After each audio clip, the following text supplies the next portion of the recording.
What's up? This is Chanel Dupree with Foster Care and Fashion. I am super excited about this next interview that we are going to do.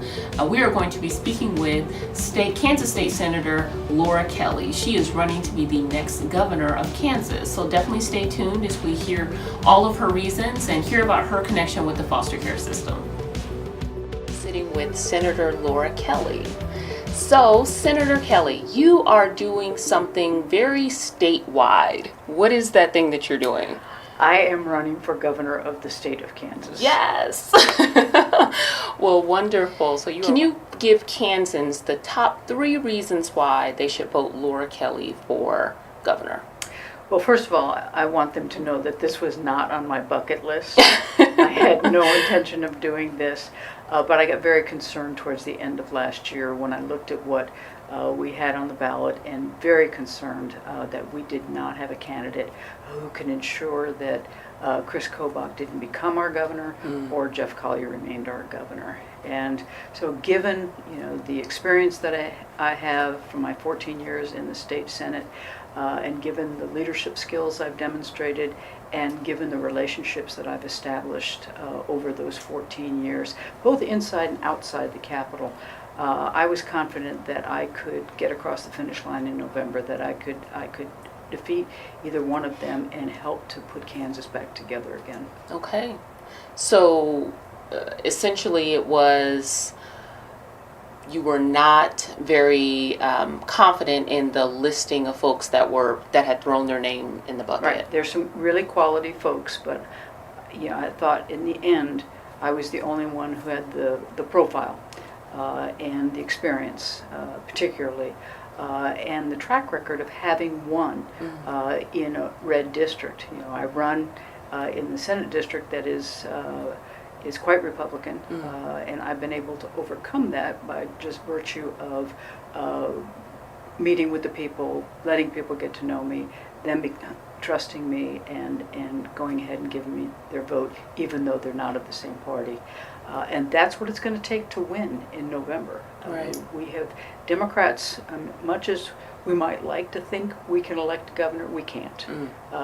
We have got to have the support of independents and moderate Republicans in order to win a statewide race. And I'm very confident. I just got the endorsement from Mainstream Coalition, which is a moderate group of folks put together to elect moderate candidates, regardless of whether they're Republican or Democrat.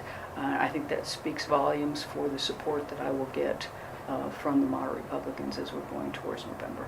Okay. And for folks who may not be super familiar with your experience in the legislature, can you talk a little bit about, you've been there for 14 years, you stated, and you started off as a senator? Mm-hmm, okay. I did. Okay. I did. And what made you decide to run?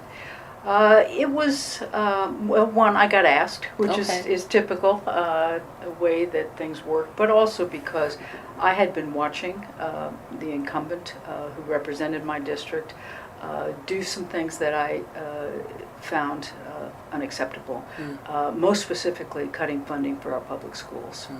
And, my husband and I brought our oldest daughter here 32 years ago because of the public school system. Really? That was completely stellar, with good job opportunities and a strong sense of community. That was important to us. I grew up in a military family, so I was moving around a lot as a child, and we really wanted to put down roots. And so we chose Kansas, and schools were a big reason for that. And I just couldn't sit by and watch my state senator vote to decimate our schools. So I took him on, and I beat him. So this school funding issue has been an issue for a long time. Been an issue for a long, long time, yes. Okay. Yeah, actually, when I first ran, in my first session, we had to go into special session because of the Montoy case. It was again when it was ruled that we were not funding our schools constitutionally. So that's how I started my Senate career. That's how I just ended it up. Welcome. Yeah. Excellent. And so you've been in Kansas for, you said 32 years? 32 years. 32. You raised your family here. Did. Very familiar with the landscape of the area. I really am.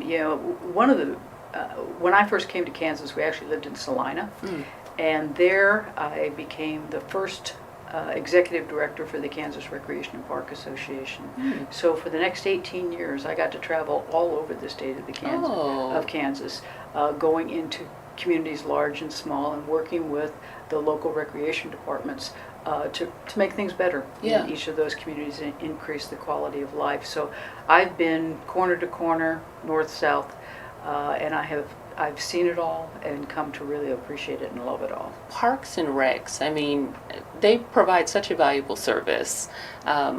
Here recently, summer programs for my kids. You know, my kids are school age, and so absolutely critical child care providers. Oh my gracious! And especially those ones that have hours that are for working parents. Exactly. It's wonderful. Yes. But yeah, so you've seen all of the state in your position.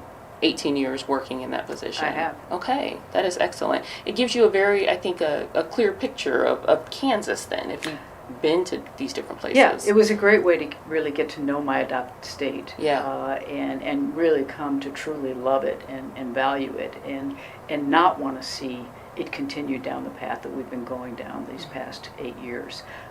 I really want to turn it back around so it's the same kind of place that we decided to move to. Okay. And one where people are going to want to raise their families, educate their kids, move their business or grow their business.